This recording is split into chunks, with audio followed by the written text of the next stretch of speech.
जय श्री कृष्णा। राधे राधे। आज हम सुनेंगे जेठ मास कथा के 18वें अध्याय की कथा। बोलिए कृष्ण भगवान की जय हो, विष्णु भगवान की जय हो।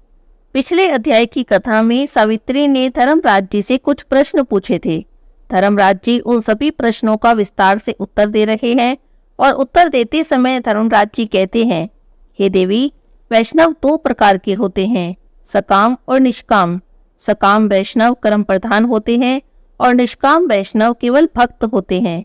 सकाम वैष्णव कर्मों के फलों को भोगते हैं और निष्काम वैष्णव शुभाशुभ भोग के उपद्रवों से दूर रहते हैं। हे साध्वी, ऐसा निष्काम वैष्णव शरीर त्याग करके भगवान विष्णु के निरामय पद को प्राप्त कर लेता है। ऐसे निष्काम वैष्णवों का संसार में पुनः आगमन नहीं होता। द्विभुज भगवान श्री कृष्ण पूर्ण ब्रह्म परमेश्वर है। उनकी उपासना करने वाले भक्त पुरुष अंत में दिव्य शरीर धारण करते हैं और गोलोक में जाते हैं। सकाम वैष्णव पुरुष उच्च वैष्णव लोकों में जाकर समय अनुसार पुनः भारतवर्ष में लौट आते हैं। द्विज जातियों के कुल में उनका जन्म होता है और वे भी काल कर्म से निष्काम भक्त बन जाते हैं और भगवान उन्हें अपने निर्मल भक्ति प्रदान करते हैं। वैष्णव भक्त से भिन्न जो सकाम मनुष्य हैं, वे विष्णु भक्ति से रहित होने के कारण किसी भी जन्म में विशुद्ध बुद्धि नहीं पा सकते। हे साध्वी, जो तीर्थ स्थान में रहकर सदा तपस्या करते हैं, वे ब्रह्मलोक में जाते हैं और पुण्य भोग के बाद पुनः भारत में आ जाते हैं। हे देवी, भारत में रहकर अपने कर्तव्य कर्मों में संलग्न रहने वाले ब्राह्मण और सूर्य भक्त शरीर त्याग करने पर सूर्य लोक में जाते हैं और पुण्य भोग के बाद पुनः पृथ्वी पर उनका जन्म होता है। अपने धर्म में निरत रहकर शिव, शक्ति और गणपति की उपासना करने वाले ब्राह्मण शिवलोक में जाते हैं, लेकिन उन्हें लौटकर फिर से जन्म लेना पड़ता है। जो धर्म रहित होने पर भी निष्काम भाव से श्री हरि का भजन करते हैं, वे अपनी भक्ति के बल से श्री हरि के धाम में चले जाते हैं। हे साध्वी, जो अपने धर्म का पालन नहीं करते, वे आचारहीन कामुक लोलुप लोग अवश्य ही नरक में जाते हैं। चारों ही वर्ण अपने धर्म में कटिबद्ध रहने पर भी शुभ कर्म का फल भोगने के अधिकारी होते हैं। जो अपना कर्तव्य कर्म नहीं करते, वे नरक में जाते हैं। कर्म का फल भोगने के लिए वे भारतवर्ष में नहीं आ सकते। अतः चारों वर्णों के लिए अपने धर्म का पालन करना अत्यंत आवश्यक होता है। अपने धर्म में संलग्न रहने वाले ब्राह्मण स्वधर्म निरत विप्र को अपनी कन्या देने के फलस्वरूप चंद्रलोक में जाते हैं और वहां 14 मनवंतर काल तक रहते हैं। हे साध्वी, यदि कन्या को अलंकृत करके दान में दिया जाए तो उससे दुगना फल प्राप्त होता है। उन साधु पुरुषों में यदि कामना हो तो वे चंद्रमा के लोक में जाते हैं। निष्काम भाव से दान करें तो वे भगवान विष्णु के परम धाम में पहुंच जाते हैं। गव्य यानी दूध, चांदी, स्वर्ण, वस्त्र, घृत, फल और जल ब्राह्मण को देने वाले पुण्यात्मा पुरुष चंद्रलोक में जाते हैं। ये साध्वी वहां 1 मनवंतर तक सुविधा पूर्वक निवास करते हैं। उस दान के प्रभाव से वहां सुदीर्घ काल तक निवास प्राप्त होता है। ये पतिव्रते पवित्र ब्राह्मण को स्वर्ण, गो और ताम्र आदि द्रव्य का दान करने वाले सत्पुरुष सूर्यलोक में जाते हैं। वे भय बाधा से शून्य होकर उस विस्तृत लोक में सुदीर्घ काल तक वास करते हैं। जो ब्राह्मण पृथ्वी अथवा प्रचुर धान्य का दान करता है, वह भगवान विष्णु के परम सुंदर श्वेत दीप में जाता है और दीर्घ काल तक वहीं पर वास करता है। भक्ति पूर्वक ब्राह्मण को ग्रह दान करने वाले पुरुष स्वर्गलोक में जाते हैं और वहीं निवास करते हैं।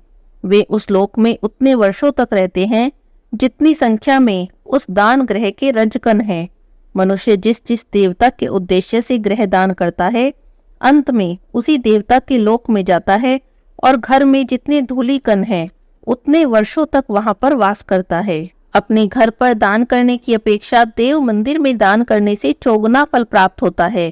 पूर्त कर्म यानी वापी, कूप, तड़ाग आदि के निर्माण कराने पर 100 गुना फल प्राप्त होता है। किसी श्रेष्ठ तीर्थ स्थान में दान करने से 8 गुना अधिक फल प्राप्त होता है, ऐसा ब्रह्मा जी का वचन है। समस्त प्राणियों के उपकार के लिए तड़ाग का दान करने वाला 10,000 वर्षों की अवधि लेकर जनलोक में जाता है। बावली का दान करने से मनुष्य को सदा 100 गुना फल मिलता है। वह पुल का दान करने पर तड़ाग के दान का भी पुण्य फल प्राप्त कर लेता है। तड़ाग का प्रमाण 4000 धनुष चौड़ा और उतना ही लंबा होना चाहिए। इससे जो लघु प्रमाण में है वह वापी कही गई है। 70 पात्र को दी गई कन्या 10 वापी के समान पुण्य प्रदा होती है। यदि उस कन्या को अलंकृत करके दान किया जाए तो दुगना फल प्राप्त होता है। तड़ाक के दान से जो पुण्य फल प्राप्त होता है वही उसके भीतर से कीचड़ और मिट्टी निकालने से सुलभ हो जाता है। वापी के कीचड़ को दूर कराने से उसके निर्माण कराने जितना ही फल प्राप्त होता है। हे पतिव्रते, जो पुरुष पीपल का वृक्ष लगाकर उसकी प्रतिष्ठा करता है वह 1000 वर्षों के लिए भगवान विष्णु के तपोलोक में जाता है। हे सावित्री, जो सबकी भलाई के लिए पुष्प उद्यान लगाता है वह 10,000 वर्षों तक ध्रुव लोक में स्थान पाता है। हे पतिव्रते, विष्णु जी के उद्देश्य से विमान का दान करने वाला मानव 1 मनवंतर तक विष्णु लोक में वास करता है। यदि वह विमान विशाल और चित्रों से सुसज्जित किया गया हो तो उसके दान से चौगुना फल प्राप्त होता है। शिविका दान में उसमें आधा फल होना चाहिए। जो पुरुष भक्ति पूर्वक भगवान श्रीहरि के उद्देश्य से मंदिराकार झूला दान करता है वह अति दीर्घ काल तक भगवान विष्णु के लोक में वास करता है। हे सावित्री, जो सड़क बनवाता है और उसके किनारे लोगों के ठहरने के लिए धर्मशाला बनवाता है वह सत्पुरुष हजारों वर्षों तक इंद्र के लोक में प्रतिष्ठित होता है। ब्राह्मणों अथवा देवताओं को दिया हुआ दान समान फल प्रदान करता है। जो पूर्व जन्म में दिया गया है वही जन्मांतर में प्राप्त होता है। जो नहीं दिया गया है वह भला कैसे प्राप्त हो सकता है। पुण्यवान पुरुष स्वर्गीय सुख भोग कर इस पृथ्वी पर जन्म पाते हैं। उसी क्रमशः उत्तम से उत्तम ब्राह्मण कुल में जन्म लेने का सौभाग्य प्राप्त होता है। पुण्यवान ब्राह्मण स्वर्ग सुख भोगने के अनंतर पुनः ब्राह्मण ही होता है। यही नियम क्षत्रिय के लिए भी है। क्षत्रिय अथवा वैश्य तपस्या के प्रभाव से ब्राह्मण तो प्राप्त कर लेते हैं, ऐसी बात श्रुतियों में सुनी जाती है। धर्म रहित ब्राह्मण नाना योनियों में भटकते हैं। कर्म भोग के बाद फिर ब्राह्मण कुल में जन्म पाते हैं। कितना ही काल क्यों न बीत जाए, बिना भोग किए कर्म क्षीण नहीं हो सकते। अपने किए हुए शुभ और अशुभ कर्मों का फल प्राणी को भोगना ही पड़ता है। देवताओं और तीर्थों की सहायता से काय विहो से प्राणी शुद्ध हो जाता है। हे देवी, ये कुछ बातें हैं जो मैंने तुम्हें बता दी। अब बताओ तुम क्या जानना चाहती हो। तब सावित्री ने कहा, हे धर्मराज जी, किस कर्म के प्रभाव से मनुष्य स्वर्ग और अन्य लोकों में जाते हैं वह भी मुझे बताने की कृपा करें। तब धर्मराज जी ने कहा, हे सावित्री, ब्राह्मण को अन्न दान करने वाला पुरुष इंद्रलोक में जाता है। दान किए हुए अन्न में जितने दाने होते हैं उतने वर्षों तक वहां वास करता है। अन्नदान से बढ़कर न कोई दूसरा दान हुआ है और न ही कभी होगा। इसमें न कभी पात्र की परीक्षा करने की आवश्यकता होती है और न ही समय की। हे साध्वी, यदि अब ब्राह्मणों को और देवताओं को आसन दान किया जाए तो 1000 वर्षों तक अग्निलोक में रहने की सुविधा प्राप्त होती है। जो पुरुष ब्राह्मण को दूध देने वाली गायें दान करते हैं वह गाय के शरीर में जितने रोए होते हैं उतने वर्षों तक वैकुंठ लोक में प्रतिष्ठित होते हैं। यह गोदान साधारण दिनों की अपेक्षा पर्व के समय 4 गुना, तीर्थ में 100 गुना और नारायण क्षेत्र में कोटि गुना अधिक फल देने वाला होता है। जो मनुष्य भारतवर्ष में रहकर भक्ति पूर्वक ब्राह्मण को गो प्रदान करता है वह 1000 वर्षों तक चंद्रलोक में रहने का अधिकारी बन जाता है। दुग्धवती गो ब्राह्मण को देने वाला पुरुष उसके रोम पर्यंत वर्षों तक विष्णु लोक में प्रतिष्ठित होता है।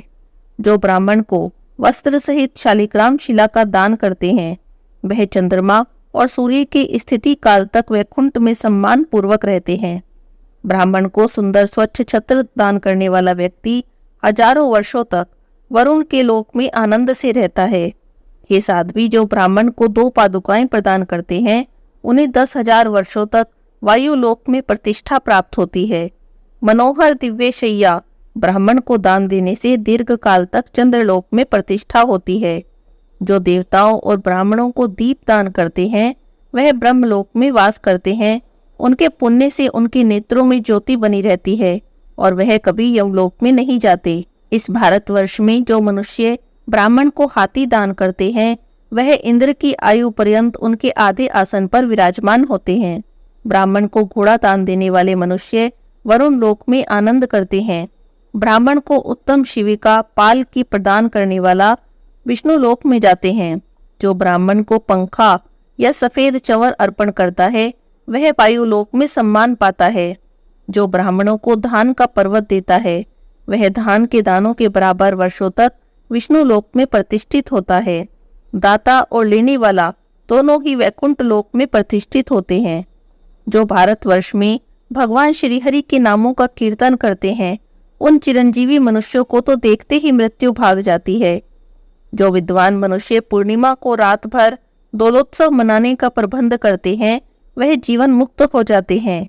इस लोक में सुखों को भोगकर अंत में भगवान विष्णु के धाम को प्राप्त होते हैं। उत्तरा फाल्गुनी में उत्सव मनाने से इसका दुगना फल प्राप्त होता है। जो ब्राह्मणों को तिल दान करता है, वह तिल के बराबर वर्षों तक विष्णु धाम में सम्मान पाता है और उसके बाद भी उत्तम योनियों में जन्म पाकर चिरंजीवी हो सुख भोगता है। तांबे के पात्र में तिल रखकर दान करने से दुगना फल प्राप्त होता है। जो मनुष्य ब्राह्मण को फल युक्त वृक्ष प्रदान करता है, वह फल के बराबर वर्षों तक इंद्रलोक में सम्मान पाता है और फिर उत्तम योनियों में जन्म पाकर सुयोग्य पुत्र को प्राप्त करता है। हे देवी, फल वाले वृक्षों के दान की महिमा इससे 1000 गुना अधिक बताई गई है। अथवा ब्राह्मण को केवल फल का भी दान करने वाला पुरुष दीर्घ काल तक स्वर्ग में वास करता है। और इतना कहकर धर्मराज जी कुछ समय के लिए मौन हो गए। आगे क्या हुआ हम अगले अध्याय की कथा में सुनेंगे। आज के अध्याय की कथा यहीं पर समाप्त होती है। बोलिए कृष्ण भगवान की जय हो, विष्णु भगवान की जय हो।